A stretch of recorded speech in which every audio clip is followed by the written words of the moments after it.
Assalamualaikum warahmatullahi wabarakatuh. Selamat pagi, salam sejahtera semuanya. Perkenalkan, nama saya Rahina Dira Felani dari SMK 42 Jakarta. Saya jurusan Otomatisasi Tata Kelola Perkantoran atau disebut juga dengan OTKP. Saya kelas OTKP 2. Nah, di video kali ini saya ingin membahas tentang 15 jenis peralatan kearsipan beserta fungsi dan penjelasannya. Yang pertama ingin kita bahas yaitu fungsi peralatan kearsipan. Yang pertama, sebagai sarana pelindung berkas dengan aman. Yang kedua, sebagai pelindung berkas dari bahaya kerusakan. Yang ketiga, sebagai pengelompokan agar barang mudah dicari. Dan terakhir, yang keempat, untuk memudahkan dan mempercepat pencarian berkas. Nah, yang pembahasan kedua itu kita membahas tentang 15 peralatan kearsipan beserta fungsinya. Yang pertama ada filing cabinet. Filing cabinet itu dia berfungsi untuk menyimpan dokumen. Nah, dia ini terbuatnya dari logam, plastik atau kayu. Dan dia biasanya tuh lacinya tuh menggunakan slice gitu agar gampang dibukanya. Terus dia disediakan kunci agar dokumen-dokumennya aman saat disimpan ke dalam filing cabinet ini. Yang kedua ada rotary. Dia ini sama untuk menyimpan dokumen, cuman dia itu barangnya itu bersifat memutar dan dia sengaja didesain agar banyak bisa menyimpan dokumen lebih banyak lagi dan gampang untuk dicarinya, dan juga untuk mempermudah kita mencari dokumen karena dia bentuknya tuh muter gitu, terus agak luas jadi mudah dicari ketika kita mencari dokumen. Nah, yang ketiga itu ada lemari arsip. Dia sama seperti filing cabinet, bentuknya seperti lemari, cuma ini dia lebih kayak ke lemari pakaian gitu. Cuman dia penyimpan dokumennya agak sedikit berbeda dengan filing cabinet. Kalau lemari arsip ini penyimpanan dokumennya kita simpan dulu ke dalam orders. Setelah itu kita masukin ke dalam lemari arsip ini, terus ditaruh itu dia lurus menyamping gitu. Dan dia terbuat dari besi atau kayu dan dilengkapi dengan daun. Pintunya itu yang berguna untuk kayak tarik gitu. Nah, yang keempat itu ada rak arsip. Rak arsip itu alat untuk menyimpan berkas secara leteran atau menyamping dan menyusun. Terus sebelum kita ditaruh di rak arsip ini, kita masukkan dulu ke dalam orders, terus kita dikelompokkan dulu dokumen-dokumennya, baru dimasukkan ke dalam order. Setelah itu dimasukkan ke dalam rak arsip agar mudah dicari. Yang kelima ada map arsip atau map folder yang berguna untuk menyimpan dokumennya tidak terlalu banyak. Ini terbuatnya dari kayak semacam kertas, kayak semacam karton gitu mapnya terbuatnya. Dan terdapat beberapa jenis yaitu stop map folio, map snellhalter, map folder, dan hanging folder. Dan yang keenam ada orders. Orders itu berfungsi untuk menyimpan dokumen, namun dia kapasitasnya itu lebih besar, dan di dalamnya itu terdapat kayak ada ring gitu, semacam ring yang berguna untuk kayak menjepit dokumen. Sebelum dijepit di ring binder itu, kita harus membolongkan dokumen itu menggunakan perforator. Nah, seperti yang kita bahas sebelumnya tadi, ini tuh orders itu untuk menyimpan dokumen tuh bisa kita taruh di lemari arsip atau rak arsip agar dokumennya tertata dengan rapi dan tidak mudah hilang. Yang ketujuh ada stapler. Staplers ini berguna untuk menjepit kertas. Dia penggunanya gampang, cuma kayak dijepit doang kertasnya gitu, jepit nanti dia akan pokoknya gitu.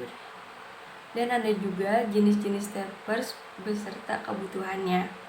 Yang ukuran kecil itu dia hanya mampu menampung 10 lembar kertas. Terus yang ukuran sedang dia bisa menampung 20 lembar kertas. Dan yang terakhir yaitu yang ukuran besar, dia bisa menstaplersnya ini lebih dari 20 lembar.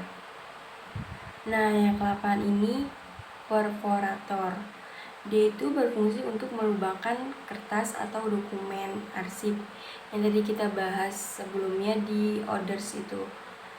Jadi sebelum dimasukkan ke dalam orders kan ada kayak ring gitu, ring binder. Nah, itu sebelum dimasukin ke dalam ring binder, kita harus membolongkannya dengan perforator. Nah, ini kita bahas perforator ini untuk membolongkan kertas yang ingin dimasukin ke dalam ring binder di dalam orders.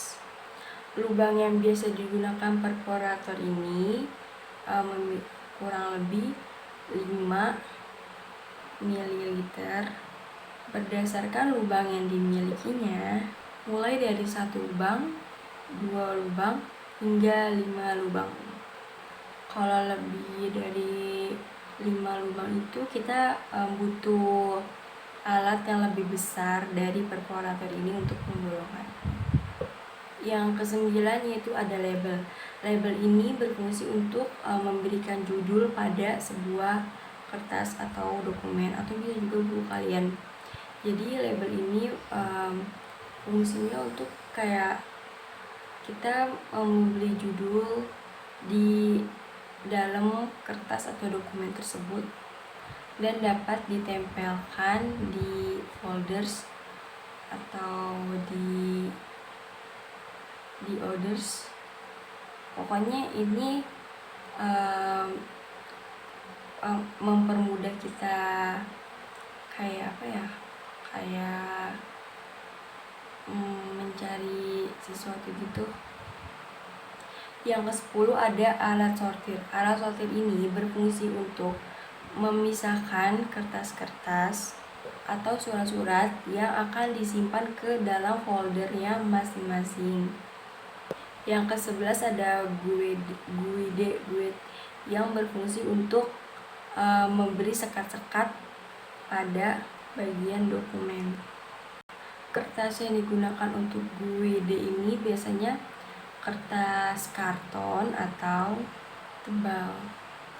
Nah, guide ini memiliki 2 bagian penting yang perlu dipahami. Yang pertama itu tab guide adalah bagian yang menonjol dan memiliki label tulisan yang menandakan pengelompokan dokumen.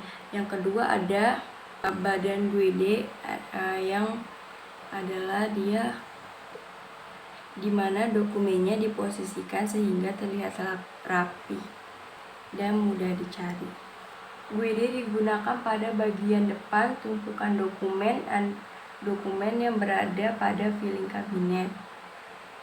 Atau kalau misalnya menggunakan orders itu bisa disisipkan di dekat order sehingga mudah dicari. Guide ini biasa dia bisa di berbagai ukuran seperti A4 atau folio. Tapi bisa juga di custom sesuai dengan dokumen yang kalian butuhkan. Yang ke-12 ada numerator yang berfungsi untuk membubuhkan nomor pada sebuah dokumen tanpa kalian harus mencetaknya lagi ke dalam mesin printer. Itu akan sulit sih kalau maksudnya, tapi disarankan untuk memakai numerator sehingga lebih gampang tanpa harus memakai mesin printer. Nah, selain ini praktis, numerator ini bisa kayak menghasilkan angka besar atau kecil, atau ditentukan sebuah dengan digitnya masing-masing. Yang ke-13 ada stock map folio yang berfungsi untuk menyimpan dokumen secara sementara seperti invoice, penawaran, surat perjanjian, dan sebagainya lagi. Nah, map ini mempunyai ukuran biasa yaitu folio F4 atau yang berukuran 21,6 cm kali 33 cm. Jenis kertas yang digunakan untuk stock map ini yaitu jenis kertas karton. Tapi lebih banyak perusahaan yang menggunakan kayak kertas custom gitu, yang lebih custom seperti Concorde, Manila, BW atau Black White, kertas Infori, kertas Buffalo, dan lainnya. Untuk membuat kertas secara custom banyak sekali pilihan, mulai dari teknik cetak offset, sablon, atau digital offset. Yang ke-14 yaitu ada map Snake-Halters. Ada 2 jenis map Snake-Halters, yaitu jenis plastik dan kertas. Tapi yang lebih populer itu dan banyak digunakan itu dia memakai bahan plastik daripada karton. Maksudnya kertas. Dan dia juga memiliki banyak berbagai warna yaitu biru, kuning, merah, orange, hijau, dan kuning. Fungsi warna-warna ini untuk membedakan berbagai dokumen sehingga kita mudah mengingat dan dicari. Tapi agar lebih mudah dicarinya, sebaiknya di depannya tuh ditempelin semacam label yang sudah kita bahas tadi sebelumnya. Nah, sebelum kita memasukkan dokumen, kan di dalam map Snake-Halters ini kayak ada putih gitu yang untuk taruh dokumen, kayak semacam ada semacam besi putih di tengahnya berbentuk vertikal. Nah, itu fungsinya untuk menaruh dokumen. Tetapi sebelum kita taruhnya di situ, kita membolongkan dokumennya itu dengan cara menggunakan perforator yang sudah kita bahas sebelumnya tadi, yang berfungsi untuk membolongkan dua bolongan. Nah, setelah dibolongin itu baru kita bisa naruhnya di map Snake-Halters ini, ditaruh di bagian tengah besi putih yang bentuknya vertikal. Dan yang terakhir yaitu yang ke-15 yaitu hanging map. Hanging map ini terdapat 2 kaitan di atasnya yang berfungsi untuk menggantungkan map ke dalam filling tray yang nantinya akan dimasukkan ke dalam filling kabinet tersebut. Dan map ini juga cukup populer sih, banyak digunakan oleh perusahaan untuk menyimpan berbagai dokumen. Map ini juga banyak yang jual seperti kayak di online dan offline. Nah, itulah 15 jenis peralatan kearsipan yang biasanya digunakan oleh perusahaan untuk menyimpan berbagai dokumen-dokumen mereka sehingga mudah atau gampang dicarinya, seperti invoice, surat jalan, nota perjualanan, purchase orders, perjanjian bisnis, dan lain sebagainya.